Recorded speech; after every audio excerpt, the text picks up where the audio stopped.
Chapter 26. Someone calls me ma'am. I wonder who calls her ma'am. I wonder why they call her ma'am. The first shelter on my list is called Creatures of Comfort. I'm not sure what that means, but it doesn't matter.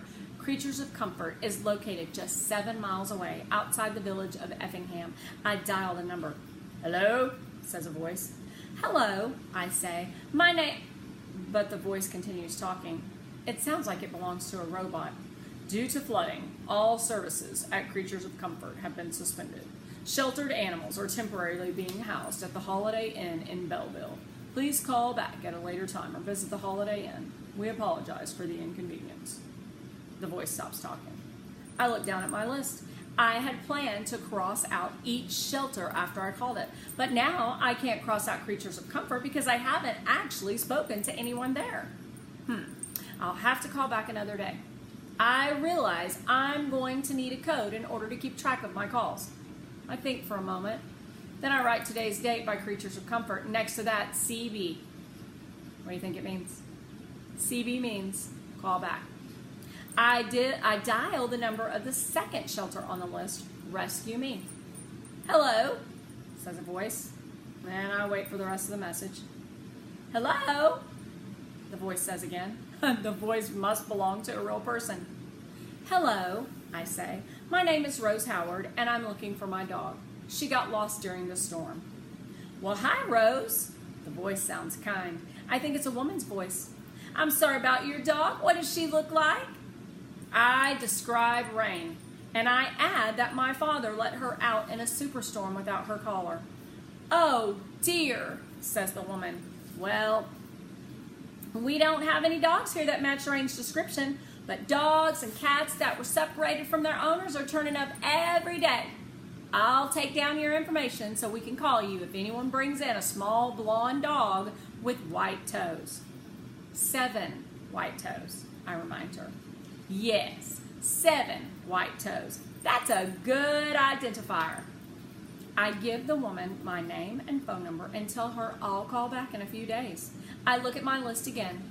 Next to Rescue Me, I write CBIAFD. What do you think it means? This means check back in a few days.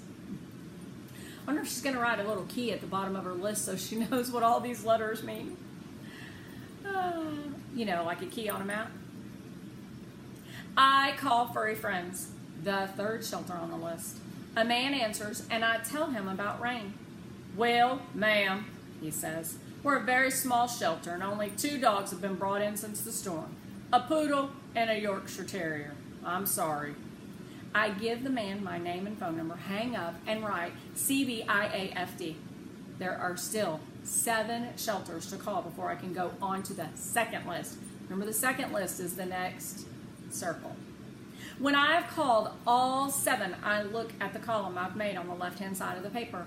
It reads CB, CBIAFD, CBIAFD, CBIAFD, CB, NOATP. That means no one answered the phone. CB, CBIAFD, MPWWTTAK. I wonder what all that means. Mean person who wouldn't talk to a kid. Aww. CB. So far, there's no sign of rain. I spend the rest of the morning calling shelters. My father and Uncle Weldon work on the temporary bridge. At lunchtime, we sit in the kitchen and eat nice, fresh, cold food from the refrigerator. Then I go back to my list, and my father and uncle go back to the bridge. By the end of the afternoon, I have called every shelter on all my lists, and I have even called several of them a second time. I decide to ask Uncle Weldon to call the mean person. No one has seen Rain, but she could still be wandering. I will have to do a lot of phoning before school starts again. Uncle Weldon stays for supper. What about the ad? I say when my father has served us hot dogs. What ad? Asks my father. Uncle Weldon clears his throat. I told Rose I'd put an ad in the paper about Rain. Ugh. Don't you miss her? I asked my father. Rain? Of course I miss her. Then why did you let her out? I start to say. My father jerks his head up so fast that I jump backward in my chair. Uncle Weldon frowns. What's wrong? If she asks me that one more time, says my father, I swear I'll... My father stops talking suddenly. He's looking at his brother, and so am I. I see something in Uncle Weldon's eyes that hasn't been there before. Enough, Uncle Weldon says quietly to my father. Enough. I jump out of my chair and dance around the table. 2, 3, 5, 7, I cry. Settle down, Rose, settle down. Uncle Weldon pats my chair. Come back and finish your supper. Settle down, Rose, settle down. Settle down, Rose, settle down. Come back and finish your supper, I repeat. Uncle Weldon, you didn't say any homonyms except my name.